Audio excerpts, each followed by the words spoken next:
నమస్తే, welcome to me TV news.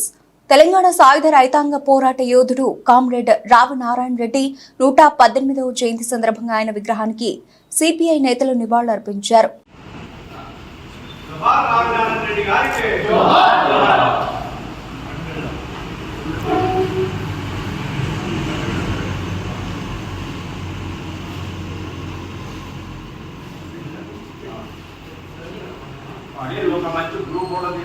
అదే అందరూ వేసిన తర్వాత నారాయణ గారు చేస్తారు. తర్వాత సెక్రటరీగా నేను కూడా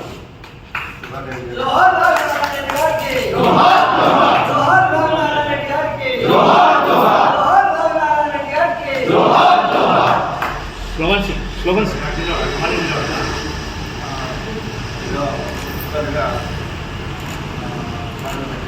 అతి స్లోగన్స్ రామయ్య గారు అందరూ వరుసగా అందరూ కూడా ఆరు సభ్యులు అందరూ కూడా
जोहार जोहार रेड सैल्यूट कॉमरेड वाली नारायण रेड्डी गारी की रेड सैल्यूट कॉमरेड वाली नारायण रेड्डी गारी की रेड सैल्यूट जोहार कॉमरेड वाली नारायण रेड्डी गारी की जोहार कॉमरेड वाली नारायण रेड्डी गारी की जोहार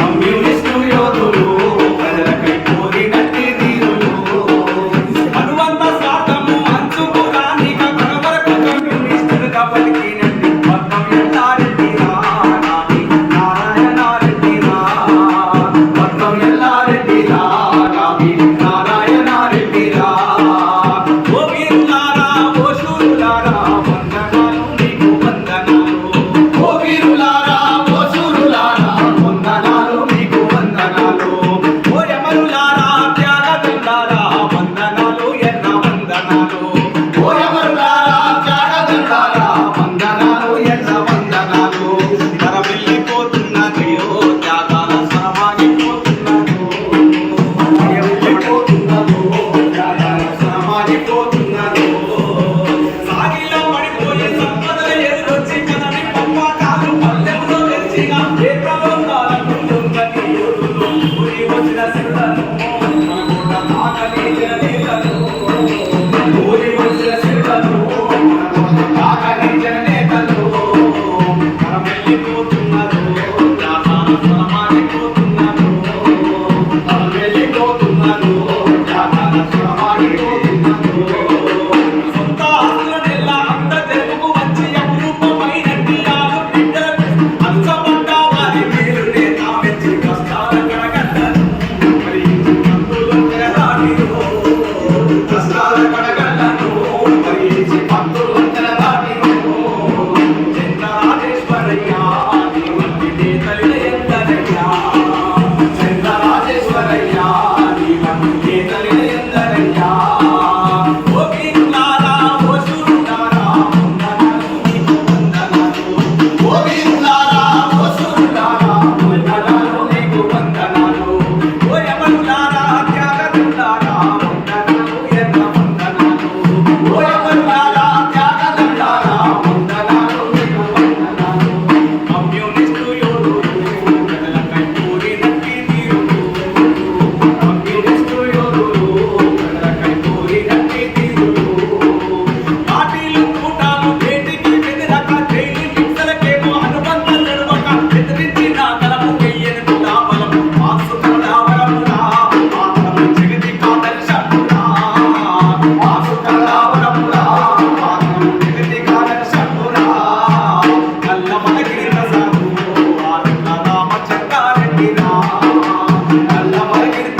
రావి నారాయణ గారి 117వ జయంతి సందర్భంగా భారత కమ్యూనిస్ట్ పార్టీ తరఫున విప్లవాలను తెలియజేస్తాము.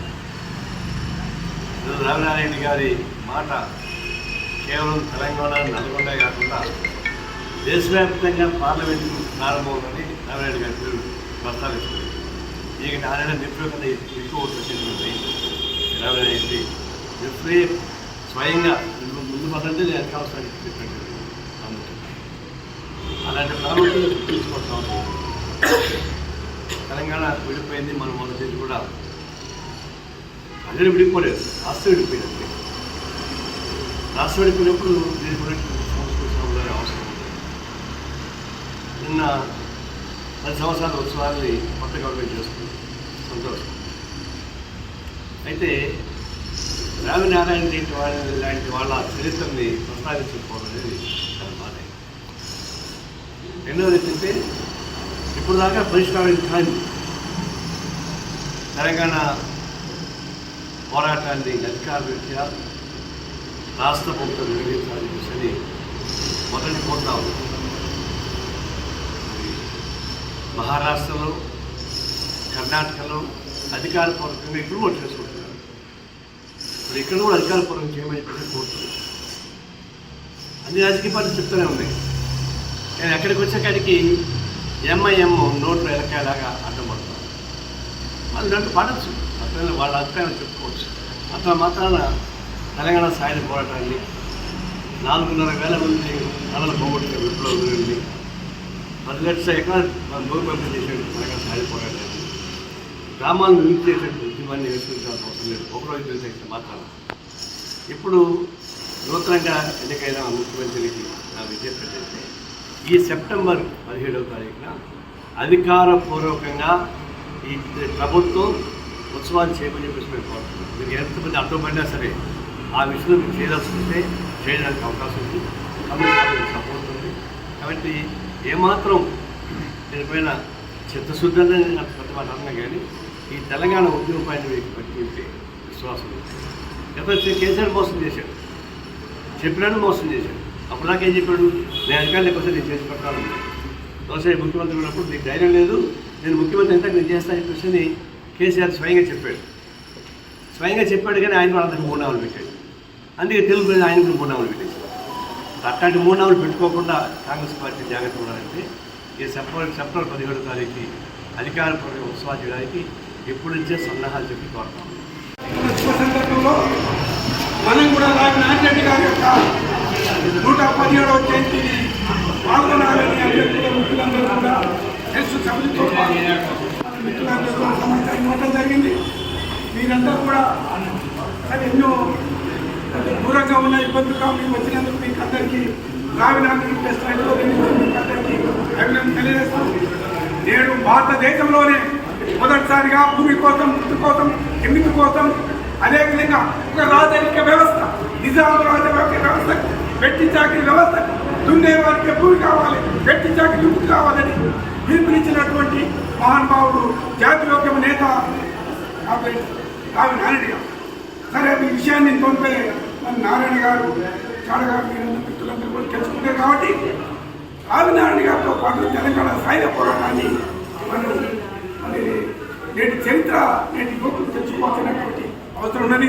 ఎందుకంటే ఈ చరిత్ర నిలవకుండా తొలిదేశ ఉద్యమం, మల్లేశ ఉద్యమం అని ఈ ఉద్యమాలు గుర్తున్నది.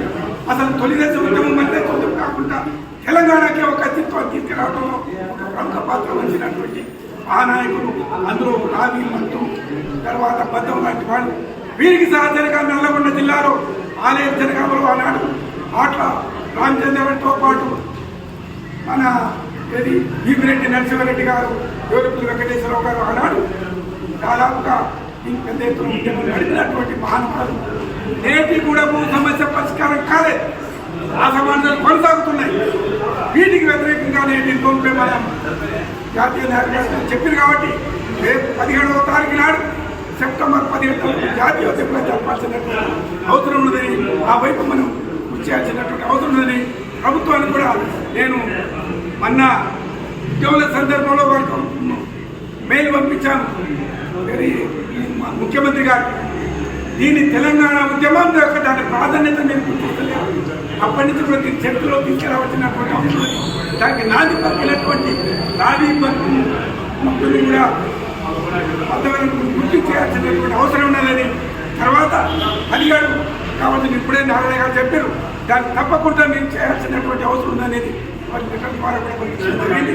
సరే ఏదేమైనా ఇంకొకటి మన రామనారాయణ ట్రస్ట్ తరఫున వారి మాట వాళ్ళ కుటుంబ సభ్యులు కూడా ఒక విగ్రహాన్ని పెట్టామని ఒక విజ్ఞప్తి చేశారు. వారు ఇది ట్యాంక్ బండ్ మీద వారు ఒకటి మీద దీన్ని ఆలోచన చేస్తున్నాం పరిశీలిస్తామని చెప్పింది. ఇంకా నిర్ణయం తీసుకోలేదు. ఆ విధంగా దీన్ని మనం ఒత్తిడి చేసి ప్రభుత్వం మీద ఒత్తిడి చేయాల్సినటువంటి అవసరం ఉందని ఈ సందర్భంగా పాల్గొన్న వారికి అందరికీ ప్రత్యేకంగా రామనారాయణ రెడ్డి ఐటోరియల్ తరఫు నుంచి అదేవిధంగా అమరవీల స్మారక ట్రస్ట్ తరఫు నుంచి ప్రత్యేక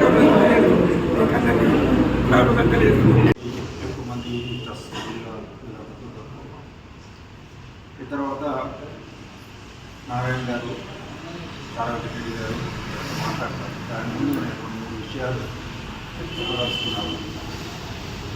ఈరోజు నిన్న మొన్న తెలంగాణ విమోచనమని లేకపోతే ఏర్పాటని పెద్ద ఎత్తున కార్యక్రమాలు జరిపారు. మనందరికీ తెలుసు. ఒకందుకు అందరూ సంతోషిస్తున్నారు. కానీ నాకు బాధకరంగా భౌగోళికంగా ఇద్దరు అన్నదమ్ములను విడగొట్టడానికి జరిగిన పోరాటాన్ని ఒక విజయంగా చెప్పి విజయోత్సవాలు చేస్తున్నాం. నిజమే చేసుకోవచ్చు. కానీ అసలు తెలంగాణ అస్తిత్వానికి పునాదులు వేసి అజనీ వాంఛనం అని బతుకుతున్న నిరక్షరాస్యులైన ప్రజలను వెన్నుదెట్టి నిలబెట్టి సాయుధ పోరాటం సమరానికి నడిపించి తెలంగాణ విముక్తి తెలంగాణ గల హైదరాబాద్ రాష్ట్ర విముక్తికి కృషి చేసినటువంటి మహానుభావుని మర్చిపోతున్నారు. నాకు మీరేమనుకుంటారు కానీ నాకు అసెంబ్లీ ముందుగా అమరవీర స్తూపం 5 గంటలు పెట్టుకుంటే ఏం చేశారు వీళ్ళు?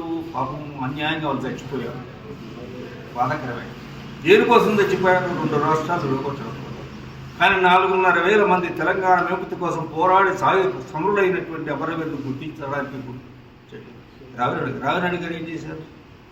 అసలు తెలంగాణ హైదరాబాద్ రాష్ట్రంలో మొట్టమొదటిసారిగా ఆంధ్ర భాష ఏర్పడినప్పుడు అప్పుడు ఆంధ్ర తప్ప తెలుగు ఉన్న పదం లేదు. ఏ సంఘం పేరు పెట్టినా ఇచ్చినా ఆంధ్ర ఆంధ్ర ఆంధ్ర అని 1936 నాడు నిజామాబాద్ మహాసభలో బద్దమెల్లాంటి తీర్మానం పెట్టారు. ఏమిటి ఏది మన తెలంగాణ తెలుగు పదం లేకుండా తెలంగాణ అనకుండా అంటే తెలంగాణ ఏంటి సార్ అన్నారు. అంటే తీర్మానం పెట్టారు. ఓటింగ్ జరిగింది. వాళ్ళు బైకాట్ చేశారు. తెలంగాణ ఒక ఆంధ్ర ఉండాలని. మొట్టమొదటిగా తెలంగాణ అనేది ఒక భౌగోళికమైన ఒక ప్రాంతం. దీనికి ఒక భాష సంస్కృతి ఉన్నదని చెప్పి మొట్టమొదటి తెలంగాణ అనే పదాన్ని మనం ప్రవేశపెట్టింది ఆంధ్ర మహాసభ కమ్యూనిస్ట్ పార్టీ నాయకులు. అదేవిధంగా తెలంగాణలో మొట్టమొదటిసారిగా రాజకీయ నిషేధం ఉన్నప్పుడు మొట్టమొదటిగా రాజకీయాలను ప్రశ్నించి గర్జించినటువంటి వ్యక్తి రావినాయుడు. హైదరాబాద్ రాష్ట్రంలో తెలంగాణలో కాంగ్రెస్ పార్టీ నిర్మించినటువంటి వ్యక్తి తెలంగాణలో మొట్టమొదటి వ్యక్తి రావినాయుడు. సత్యాగ్రహం చేసి జైలుకి వెళ్ళిన వ్యక్తి కాంగ్రెస్. అందుకోసమే కాంగ్రెస్ పార్టీ నిర్మించిన వ్యక్తి. ఆంధ్ర మహాసభకు 2 సార్లు అధ్యక్షుడిగా ఉండి నడిపించినటువంటి వ్యక్తి. సాయుధ పోరాటం నడిపించిన వ్యక్తి. ఇంకే చాలా ఉన్నాయి. మన భూ సమస్య ఉద్యమానికి కానీ భూదాన ఉద్యమాన్ని ఉన్నాయి. కాబట్టి ఇటువంటి వ్యక్తిని విస్మరిస్తూ ఏదో కార్యక్రమాలు చేస్తే సంతోషం. కానీ ఇది మర్చిపోతున్నారు. మరి ఎప్పటికైనా చరిత్ర పుటంలో అది ఉంటుంది. కానీ వారిని విస్మరించడం బాధాకరం. ఈరోజు రావినారాయణ గారిని మనం గుర్తించుకుంటున్నామంటే మనమే కాదు, తెలంగాణలో ఉన్నటువంటి లక్షలాది ప్రజల హృదయాల్లో ఆనాటి సాయుధ పోరాటం అమరవీరులు రావినారాయణ వాళ్ళ హృదయాల్లో ఉన్నారు, ఉంటారు, భవిష్యత్తులో కూడా ఉంటారు. ఏదో ఒకనాడు ఆ చరిత్ర ఆ నాయకులు వెలుగులోకి వస్తారు. దానికోసం మనం చూద్దాం, దానికోసం మనం పోరాడుకుంటాం.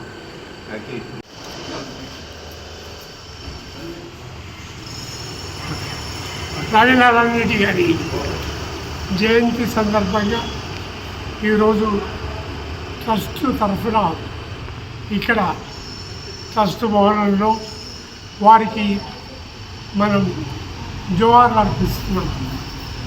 వారు తెలంగాణ సాయుధ పోరాటంలో మగ్ధుం మద్దం తదితరులతో కలిపి అగ్రనాయకుడిగా ఉండి వీరోచితమైన పోరాటాన్ని చేశారు. ఇప్పుడు తెలంగాణ రాష్ట్రం ప్రత్యేకంగా వచ్చి 10 ఏళ్ళు గడిచిపోయిన తర్వాత జరిగినటువంటి ఉత్సవాల్లో సాయుధ పోరాటాన్ని గురించి ఒక మాట లేదు. తెలంగాణ పాటలో సాయుధ పోరాటాన్ని గురించిన కనీసం ఒక జ్ఞాపిక కూడా అందులో రాలేదు. బాధాకరమైన విషయం. కానీ అధికారికంగా ఏమన్నా లేకపోయినా ప్రజల హృదయాలలో తెలంగాణ సాయుధ పోరాటం శాశ్వతంగా నిలబడుతుంది. వారికి మరోసారి జోహార్లు అర్పిస్తూ సెలవు తీసుకుంటాం.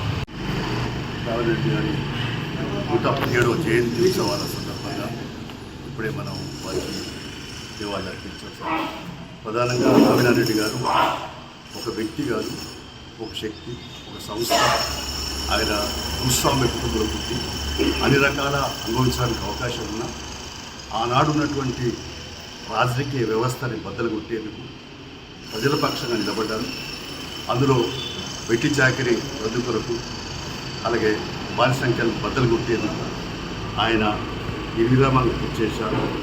అందులో ప్రధానంగా ఆయన సొంతంగా ఆయన భూమిని కూడా దానం చేసి తర్వాత ఆనాడు ఆంధ్ర మహాసభకు ప్రధాన నాయకత్వం వహించి మరి ఊరూరా పల్లె పల్లెకు ప్రజలను చైతన్యపరచడంలో వారి వాణి, వారి కృషి, వారి ప్రయత్నం, అందులో రావినారెడ్డి, బద్దమల్లారెడ్డి, మరి మగ్దుమోని, దీని రాజపతి కూడా అనేక మంది నాయకుల యొక్క కృషి వల్ల మొత్తం మీద తెలంగాణలో ఆనాడు సాయుధ పోరాటం విధిలేని పరిస్థితిలోనే అసలు సెప్టెంబరు 17న 11న ఎందుకు పిలిపించాల్సి వచ్చింది? ఆగస్టు 15 దేశాలు స్వాతంత్రం వచ్చినా తెలంగాణ రాలేదు. అందుకని పిలిపించిన. అందుకని ఈ కొత్త ప్రభుత్వం కానీ గతంలో ప్రభుత్వాలు కానీ గుర్తించకపోవడం అనేది దుర్మార్గం, దారుణం, అన్యాయం. ఎందుకంటే సాయుధ పోరాటం లేకుండా తెలంగాణ విమోచన కాలేదు, తెలంగాణ భారతదేశం విలీనం కాలేదు. కాబట్టి అది గుర్తించాలి. అందుకని సెప్టెంబర్ 17ను తప్పనిసరిగా కొత్త ప్రభుత్వం అయినా మరి దాన్ని గుర్తించేయాలి. గతంలో మరి కేసీఆర్ మోసం చేశాడు. అనేక సార్లు రావినారెడ్డి, బద్దమల్లారెడ్డి, మగ్దుమద్దులే రావిన మరి చాకలైలమ్మ లేకపోతే దొడ్డికూనే మాట్లాడాడు తప్ప అమలు చేయలేదు. ఈయన వీళ్ళైనా చేయాలి. ఇప్పటికే ఆనాటి పోరాట స్ఫూర్తులు ఇప్పటికీ అన్ని చోట్ల ఉన్నాయి. ఆనాడు ఉన్నటువంటి నిర్మించినటువంటి మరి స్తూపాలు లేకుంటే ఆ గుర్తులు క్షేణాలు ఉన్నాయి కాబట్టి వాటిని కూడా చేయాలా. తప్పనిసరిగా పాఠ్యపుస్తకాలు చేర్చాలా. ఈ ఒక శృతిమానం ఏర్పాటు చేసి తెలంగాణ సాయుధ పోరాటం గుర్తించడానికి రేవంత్ రెడ్డి ప్రభుత్వం ప్రధాన పాత్ర పోషించాలా. దినం జరపడానికి నిర్ణయం తీసుకోవాలని చెప్పి తెలియపరుస్తుంది.